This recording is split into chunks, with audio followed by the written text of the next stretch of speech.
हम सभी जानते हैं कि हिंदू धर्म में भोजन को केवल पेट भरने का साधन नहीं बल्कि ईश्वर का प्रसाद माना गया है। हर कौर में मां अन्नपूर्णा की कृपा छिपी होती है, इसलिए भोजन करने से पहले उसे पूजा जाता है। जिसने थाली का मान किया उसने भगवान को पाया, जिसने थाली में छोड़ा जूठा उसका भाग्य भी उससे रूठा। आइए इसे एक कथा के माध्यम से समझते हैं। भगवान शंकर और मां पार्वती अक्सर कैलाश पर्वत पर पासा खेलते थे। एक दिन भगवान शंकर और माता पार्वती के बीच प्रकृति के महत्व और पुरुष की श्रेष्ठता को लेकर बहस हो गई। क्योंकि भगवान शंकर पुरुष की श्रेष्ठता पर जोर दे रहे थे, भगवान शंकर ने मां पार्वती से कहा कि संसार एक भ्रम है, प्रकृति एक भ्रम है, सभी कुछ एक मृग तृष्णा है, यहाँ पल आता है और चला जाता है, यहाँ तक कि भोजन भी सिर्फ माया है।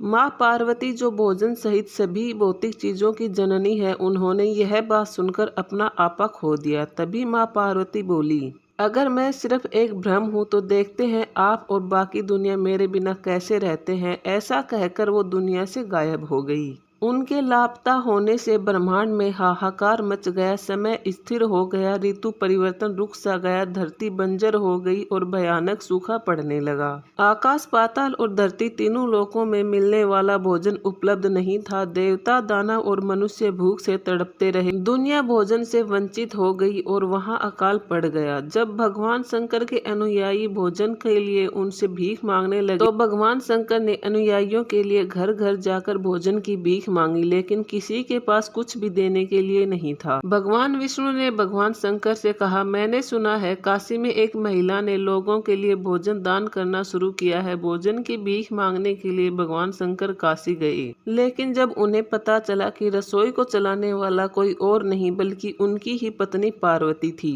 तो भगवान शंकर भिक्षुक का वेश धारण कर काशी पहुंचे और देवताओं के लिए भोजन मांगते हुए अपना कटोरा प्रस्तुत किया और कहा, अब मुझे एहसास हुआ है कि भौतिक संसार आत्मा की तरह है, एक भ्रम के रूप में खारिज नहीं किया जा सकता है। माता पार्वती मुस्कुराई और भगवान शंकर को अपने हाथों से खिलाया। तब से पार्वती को अन्नपूर्णा देवी खुश हुई, क्योंकि अब देवता सबक सीख चुके थे और खुश होकर देवी ने कहा, मैं अन्नपूर्ण के रूप में काशी में रहूंगी। आइए दोस्तों, अब रामायण से जुड़ा एक किस्सा सुनते हैं। रामायण के अनुसार सीता खोज के समय हनुमान जी ने जब रावण की रसोई में प्रवेश किया, तब रावण की जूठी थाली देखकर हनुमान जी समझ गए कि रावण की मृत्यु निकट आ गई है, क्योंकि रावण ने थाली में दही जूठा छोड़ रखा था। भोजन में जूठा छोड़ने वाले की आयु कम होती जाती है। शायद इसी कारण से हमारे पूर्वज खाना खाकर थाली में पानी डालकर फिर जूठन को घोलकर पी जाया करते थे।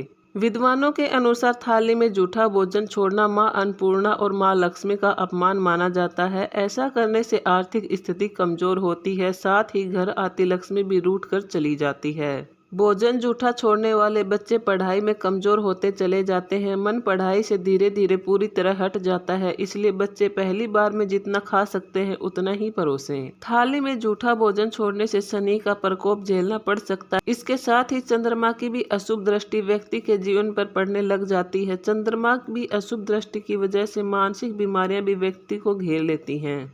इसके अलावा यदि आप यात्रा के दौरान जूठा भोजन फेंकते हैं तो आपके काम कभी नहीं बनते या बनते काम भी बिगड़ने शुरू हो जाते हैं। थाली में जूठा भोजन छोड़ने से व्यक्ति पाप का भागी बनता है, इसलिए थाली में भोजन उतना ही लेना चाहिए जितना खा सकें और कोशिश करें कि कभी भी भोजन व्यर्थ न हो। यदि किसी कारणवश भोजन थाली में छूट जाता है तो हाथ जोड़कर मां अन्नपूर्णा से माफी मांगे। चाहे खाओ मण भर पर छोड़ो न कण भर, उतना ही लो थाली में, व्यर्थ न जाए नाली में।